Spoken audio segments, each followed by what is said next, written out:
Hello, and welcome to the very first episode of Ask the History Buff.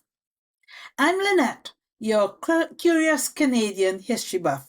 I'm not a degreed historian with letters behind my name, but I have researched more of our Canadian history than most people. I am always discovering new, interesting information which excites me. And that's why I called myself the Curious Canadian History Buff. You see, when I read something that I do not understand, I Google people's names and events surrounding them to understand their impact on Canadian society. I follow rabbit trails to see if I could understand what made the influencer tick, what influenced his or her life, or why he or she did what they did, and what events allowed them to leave an impact on our society. Hopefully, you will be inspired to research something you hear on Ask the History Buff. In fact, Christian listeners are encouraged to become Bereans by researching the information that they hear. And if you find any information that will inform, educate, and inspire other listeners, then send your nugget in to info@ChristianRootsCanada.org. And if you have any questions about any aspect of our history, or questions based on what you have heard on Ask the History Buff, then send in your questions to info@ChristianRootsCanada.org. If we don't know the answer, we will either send you a link to a trusted source of information or research it ourselves and let you know. Just remember, we will look at the influencers, the influence, and the lasting effect of their influence on Canada. For example, let's look at June 24th, Saint Jean-Baptiste Day. I think that this day should be a national celebration.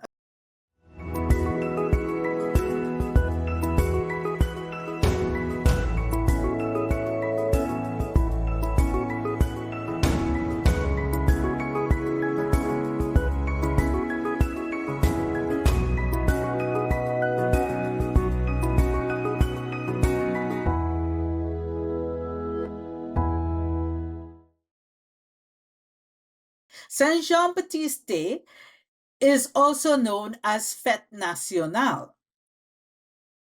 So what is my premise again? That's June 24th should be a Canadian celebration day. Why do I say that? Because on that day in 1604, the nucleus of Canada was begun. Now, who were the influences, you may ask? King Henry IV, Pierre de Guademont, and Samuel de Champlain. And who were they? King Henry IV was the Huguenot king sitting on the Catholic throne in France. And under King Henry IV, he allowed Protestants to have freedom to travel, freedom to trade, and a lot of other freedoms to worship, actually, and a lot of other freedoms that they did not have before. And Pierre de Guademont, another Huguenot, who was a soldier and a nobleman, he was given a fur trading monopoly to come to Acadia and New France as the lieutenant of Acadia and New France to establish settlements on behalf of the king. Samuel de Champlain was sent along with him as the king's cartographer and as the king's observer. Now, Samuel de Champlain was also a Huguenot at that time. Now, under Henry IV, fur traders who established settlements got exclusive rights to trade with the natives for furs. And that generated trade and taxes for France. They were also expected, with the fur trading monopoly, they were expected to build colonies by encouraging at least 60 colonists a year to settle in Acadia and New France. And the secondary reason was also to win the natives to the Christian faith. 50 years earlier, Cartier and de Roberval were not successful in establishing permanent settlements. So in 1604, Pierre de Guademont, he left France with 5 ships. He sent 3 ships to focus on trading on the St. Lawrence River, while he used 2 of the ships to find a location for the first settlement of 60 people.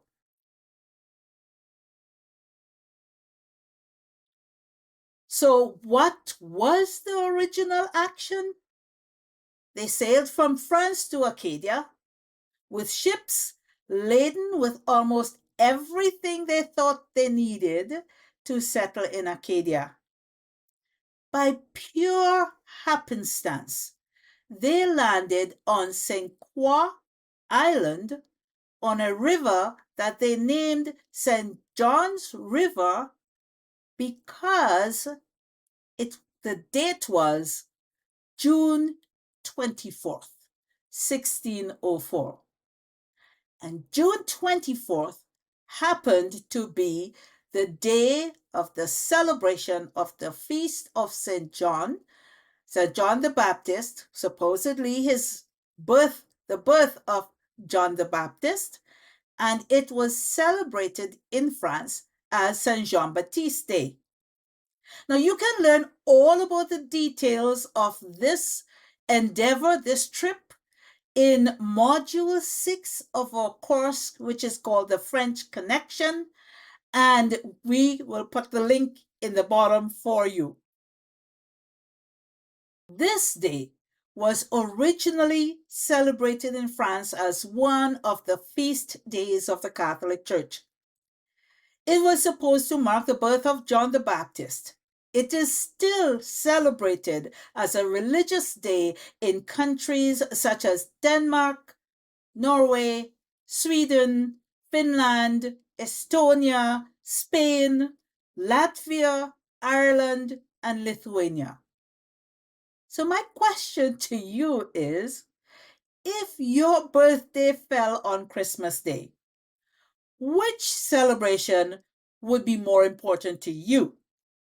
I hope it would be your birthday.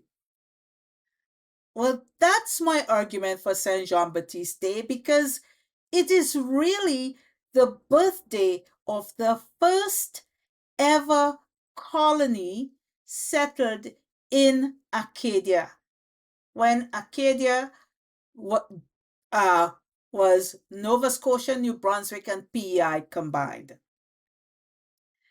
So that's my premise why Saint Jean-Baptiste Day should be more like Settlers' Day, the day that started the nucleus of the building of Canada. Saint Jean-Baptiste Day is really the birthday of the first ever colony settled in Canada. That is why I think it should be celebrated by all of Canada. What shall we call it if it's not Saint Jean-Baptiste Day? Well, there is no known celebration of Settlers' Day in Canada. This is the event in a nutshell, just to recap. On June 24th, in 1604, Pierre de Guatemont, Samuel de Champlain, and about 60 settlers crossed Passamaquoddy Bay, now in New Brunswick, entering a river, the St. John River, in which there was an island, the St. Croix Island, which they unanimously thought would meet their needs. St. Croix Island was chosen because they thought that the island, which used to be called Dochette Island, provided a central defensible location and a deep enough harbor to anchor the ships that would come from France. It was also named St. Croix because further upstream, the river branched both right and left, almost like a cross. Since it was the day of the celebration of the feast of St. John, they called the river St. John River in honor of that day, and they called the island St. Croix Island. Establishing the first settlement was the main event. Pierre de Guatemont, Samuel de Champlain, and King Henry IV, they were the influencers of this particular event. So what happened to that settlement? Because they had arrived on June 24th, there was not enough of a growing season for them to get much crops out of the ground. So even though they planted, they did not reap a healthy harvest that would supply their needs through the winter. Many of the men developed scurvy and rickets as a result of lack of vitamin C. Many of them died there. In the spring, it was decided that they would take the settlement across the Passamaquoddy Bay, across the Bay of Fundy, and make a new settlement in Port Royal, which is now called Annapolis Royal. So all of the lumber and everything that could have been taken across the river was taken across the river, across the Bay of Fundy, and the settlement was rebuilt in Nova Scotia. This was the first place that wheat was grown in Canada, and they developed a really good relationship, as you will hear later on. They developed a really good relationship with the natives so that there was that exchange of information in gardening and doing crop development and crop cultivation. Eventually, that settlement was also disbanded, and the settlers recalled to France in 1607 by King Henry IV. However, Dubois was given a second fur trading monopoly by King Henry IV for New France, which is now Ontario and Quebec. Dubois put Champlain in charge of building a new settlement in Quebec City in New France, while he remained in France so that he could raise funds to supply the goods they needed annually. You see, the settlers who settled in Quebec, they depended on the exchange of furs with the natives that would be sent to France, which would be sold. The king would get his taxes, and money would be generated to purchase more supplies for those who had sacrificially given up their time to develop a settlement in Quebec City. So were it not for Dubois, Champlain would not be supported financially for almost a decade, until 1617, when Dubois retired to his home. In 1627, Champlain died. But what happened in New France after Champlain? Well, in 1627, when Champlain passed away, by that time, the Jesuits, under the leadership of Cardinal Richelieu, had settled in and around Quebec City and along the St. Lawrence. Now, a little bit about how Cardinal Richelieu influenced, he was the new influencer, a little bit about how he influenced the new settlement. You see, in 1610, King Henry IV was assassinated. His son, Louis XIII, was too young to sit on the throne. His mother, Louis's mother, Marie de Medici, she became regent until he came of age to sit on the throne. Marie de Medici hated Protestants, so she kicked all of the Protestants out of the court, which made it difficult for Dubois to gain support from the noblemen, the other French noblemen, and the merchants, the Protestant merchants who were helping him and who was a part of the uh, Company of Canada, which was the company under which they traded furs. So Champlain kept, Dubois kept Champlain serviced until 1617. By that time, King Louis XIII was on the throne, and Cardinal Richelieu was his right hand man. Cardinal Richelieu started a company called the Company of 100 Associates, where he was able to have more settlers brought in to Quebec at one time. And he had his focus was now mainly on evangelization of the natives. So it was the fur trade, but it was also evangelization of the natives. So that's how Cardinal Richelieu became involved as an influencer in New France. So Champlain passed away, and the Jesuits, under the leadership of Cardinal Richelieu, settling around Quebec City and along the St. Lawrence by the St. Charles River, they were the ones who were largely in charge of what happened in New France.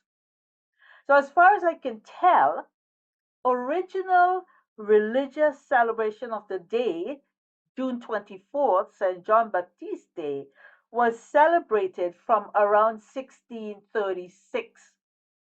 So 9 years after Champlain died. Again, the celebration started around 1636 along the banks of the St. Lawrence, when they would celebrate like they did in France by lighting the St. John fire and firing off cannons.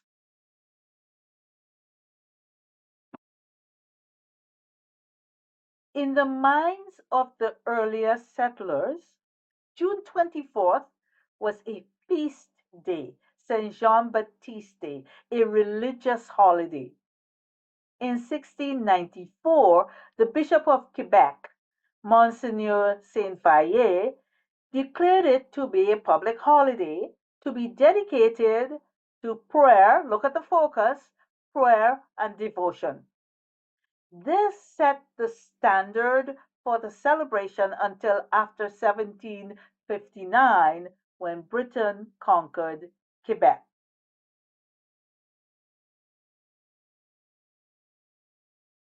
After the British conquest in 1759 on the Plains of Abraham, based on my initial research, I don't think Saint Jean Baptiste Day was celebrated until 1834.